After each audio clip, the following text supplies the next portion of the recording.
깔끔하게 결론부터 봅시다. 네, 얼마 전에 서울 아파트 팔렸고요. 이제 슈드와 QLD 추가 매수를 시작합니다. 그리고 전체 금액 중 3억은 신규 계좌 개설부터 분할 매수, 평생 장기 투자하는 과정까지 전체 과정을 공유할 예정입니다. 이전 영상을 통해서 슈드와 QLD에 각각 5년째 투자 중이라고 말씀드렸죠.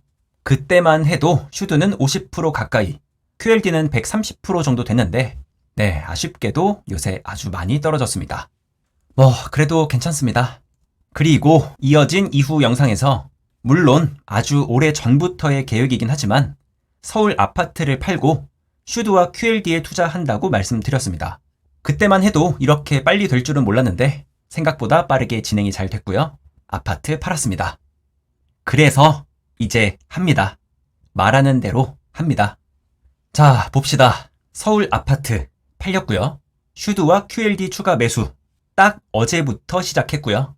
그리고 실제로 투자하는 부분 함께 보시죠. 네, 바로 어제 6시 50분이죠. 추가 매수 직후에 베토모에도 글을 올렸고요.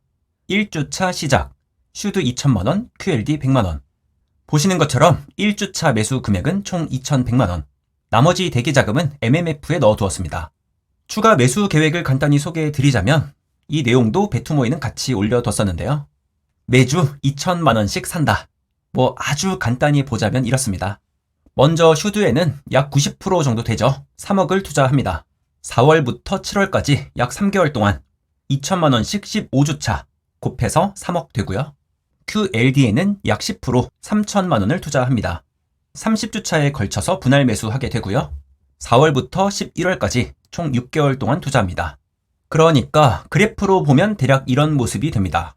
기본적으로는 6개월 분할이 좋다고 생각하지만 목표로 하는 현금 흐름이 있기 때문에 슈드는 3개월 안에 빠르게 투자하고요. QLD는 변동성이 큰 만큼 6개월까지 나눠서 투자합니다. 이전 영상에서 많이 살펴봤었죠. 이걸 누적 금액으로 보면 이렇게 되고요. 이번에 공유하게 되는 3억 이상의 추가 매수 금액도 비슷한 흐름으로 진행될 예정입니다. 자, 그런데 기억하시는 분들이 계실지 모르겠지만 이게 원래 계획과 좀 다릅니다.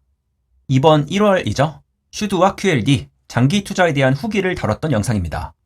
네, 누군가 이렇게 얘기하고 있죠. 길어도 일주일 이내에 마칠 것 같습니다. 다시 읽는데도 좀 부끄러운데요. 저는 서울 아파트를 매도한 후에도 짧으면 하루, 길어도 일주일 이내에 매수할 것 같습니다. 네, 그게 저고요. 슈드는 이미 5년차 투자자고 그동안의 경험을 통해서 특히 슈드라면 대체로 언제든 사도 괜찮다는 그런 입장이었는데요. 역시 이 뚝배기가 깨져야 사람이 되는 것 같습니다. 네, 그리고 하나 더 볼까요? 좀 전에도 보셨지만 5년간의 투자 수익을 인증하는 영상이었고요. 자, 그런데 여기서 역시나 수익 인증글은 뭐다? 역사적으로도 틀림이 없었던 아주 확실한 인간 지표, 고점 신호입니다. 네, 제가 그 신호가 될 줄은 몰랐고요. 슈드와 QLD 차트, 그리고 저 영상을 업로드했던 시점이고요. 심지어 그 이후로도 더 올랐습니다. 장기 투자했더니 아주 뿌듯하다. 그래서 추가 매수를 하게 돼도 길어도 일주일? 그 정도 만에 할 생각이다. 기세가 등등했었죠. 네, 했었죠. 이렇게 과거형이 돼버리는 건 한순간이었습니다. 딱 그때부터 미친 듯이 하락하기 시작했죠. 누구나 그럴싸한 계획을 가지고 있었습니다. 맞기 전까지는요. 자, 그래서 저번 영상 뭡니까? 제 자신을 향한 반성의 영상이었더라. 자, 그러니까요. 이 뚝배기가 깨질수록 점점 더 사람이 되는 게 맞습니다. 그런데 여러분, 그렇다고 해서 꼭 모든 사람이 직접 뚝배기가 깨져 봐야 하는 건 아닙니다. 이 영상은 꼭 보시고요. 언제나 분할 매수를 잊지 맙시다. 자, 다시 돌아와서요. 아무튼 요즘 너나 할 것 없이 사이좋게 다 하락하고 있죠. 물론 저도 이전까지 투자했던 금액들이 꽤 많이 떨어졌고요. 마음도 아프고요. 그래도 추가로 큰 돈을 투자하는 입장에서는 땡큐입니다. 그런데 이 지금이 정말 큰 돈을 투자하기에 좋은 시점일까요? 자, 봅시다. S&P 선행 PER 데이터입니다. 현재 19배. 과거 10년 평균보단 높지만 과거 5년보단 낮은 수준. 나스닥은 PER이 23배. 과거 20년 대비 상위 25% 수준. 이게 정말 매력적으로 낮은 수준은 아니지만 그래도 이번 사태로 인해서 거품은 꽤나 거치지 않았나 싶고요. 이에 대한 평가로는 특히 M7 고평가된 건 맞지만 매출 성장이 뒷받침할 거다. 또 이와는 반대로 아니다. 시장이 반전되면 마이너스 50%도 금방이다. AI 버블이 터질 수도 있다. 이런 의견들도 존재하고요. 온갖 데이터를 더 가져올 수도 있고 항상 말씀드리기도 하지만 제가 확실히 아는 건 아무도 모른다는 겁니다. 일단 QLD만 보자면요. 과거 데이터로 보나 실제 투자 경험으로 보나 마이너스 30% 정도는 정말 일상이고요. 최소한 반토막 정도는 각오해야 한다는 겁니다. 희망회로보다는 절망회로를 먼저 돌려야 합니다. 이건 확실히 알고 있습니다. 그래서 일단 최소한의 대비책으로 분할 매수하고요. 투자하더라도 10% 비중으로만 가져갑니다. 그러니까 QLD가 반토막이 나더라도 전체 비중에선 마이너스 5% 수준이고요. 심지어 상장 폐지가 되더라도 마이너스 10% 수준입니다. 항상 말씀드렸던 내용이죠. 각자 감당할 수 있는 포트폴리오를 가져가자. 꼭 지켜야 하는 투자 원칙입니다. 그래도 지금 시점만 보자면요. 이미 35%가 빠진 시점이라 아무래도 그렇지 않았을 때에 비해선 리스크가 훨씬 작지 않나 생각하고요. 자, 다음은 슈드입니다. 최근 폭락과 함께 최대 16%까지 빠졌다가 다시 13% 정도까지 올라왔죠. 요즘 슈드 장기 투자를 포기하시는 분들이 참 많으신데 개인적으로는 아쉽지만 어쩔 수 없는 것 같습니다. 각자에게 맞는 종목이 있기 마련이고 다른 종목으로 가셔선 장기 투자 하실 수 있길 바라야죠. 어쨌든 투자는 스스로 정답을 찾아야 하는 문제니까요. 아무튼 제가 보기엔 제 입장에선 추가 매수를 시작하기엔 참 좋은 기회라는 생각이 듭니다. 또 이게 앞으로 또 얼마나 말도 안 되는 일들이 펼쳐질지는 모르겠지만 저는 지금까지는 제 선택이 제 포트폴리오가 꽤나 마음에 들었고요. 정말 언젠가 정 아니라면 그때는 포트폴리오를 수정할 수도 있겠지만 그게 지금 많은 분들이 하시는 것처럼 일희일비 하시거나 한두 달 혹은 1, 2년 간격으로 쉴 새 없이 포트폴리오 변경을 진행하실 일은 아니라고 생각하고요. 항상 말씀드리지만 적당히 분산된 괜찮은 ETF 몇 개 투자해도 인생 안 망합니다. 투자를 망치는 건 보통 종목이 아니라 투자자 본인이라고 생각하고요. 왜냐면 사실 어떤 종목을 선택해도 그게 ETF든 또 개별주든 항상 힘든 시간은 있기 마련이거든요. 아무튼 각자 많은 시간 고민해서 결정하셨다면 최소한 3년, 5년, 10년은 들고 가셨으면 좋겠습니다. 또 다시 돌아와서 이렇게 공유 드리는 게 3억이고 실제로는 훨씬 더 크죠. 네, 서울 집 판 돈입니다. 엄청 큰 돈이고요. 저도 당연히 잠이 안 올 만큼 무섭습니다. 드디어 꿈에 그리던 이 실행을 한다는 설렘도 있지만 일단 정말 무서워요. 이게 해보신 분들은 공감하실 것 같은데 굉장히 무섭습니다. 서울에 집 살 때랑은 또 완전 다른 것 같아요.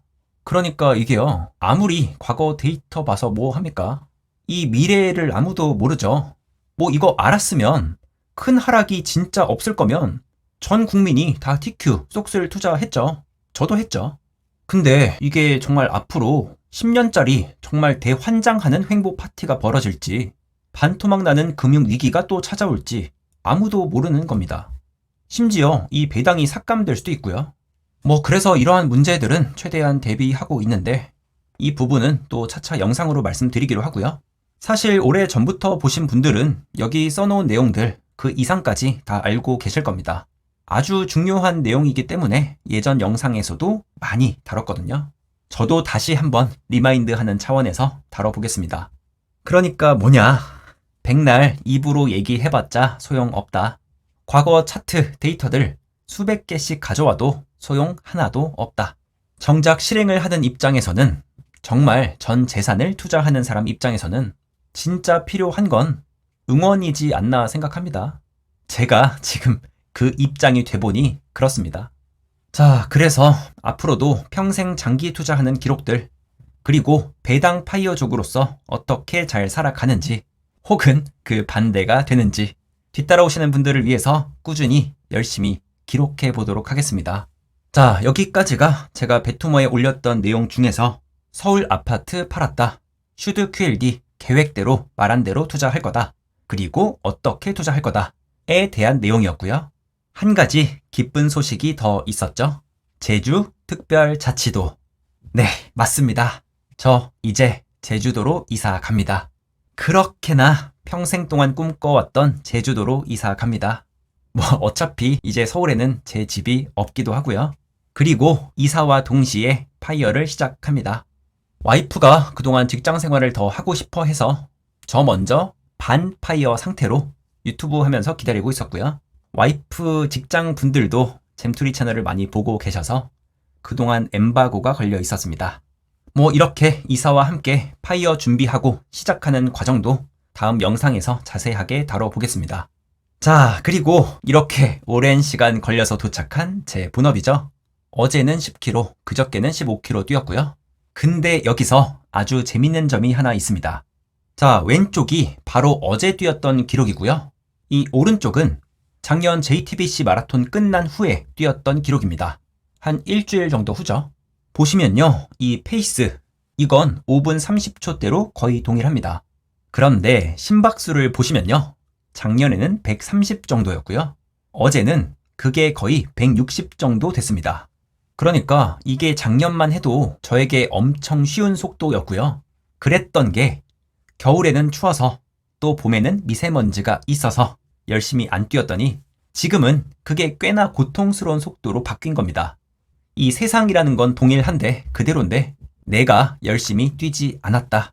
이 심박수는 거짓말을 하지 않습니다. 그러니까 여러분 또한 투자나 달리기나 또 인생이나 언제나 꾸준하게 한결같이 본인만의 페이스를 유지해 나가시길 바랍니다. 오늘도 긴 영상 봐주셔서 감사드립니다. 오늘만큼은 정말 설렙기도 하고 무섭기도 한 잼투리였습니다.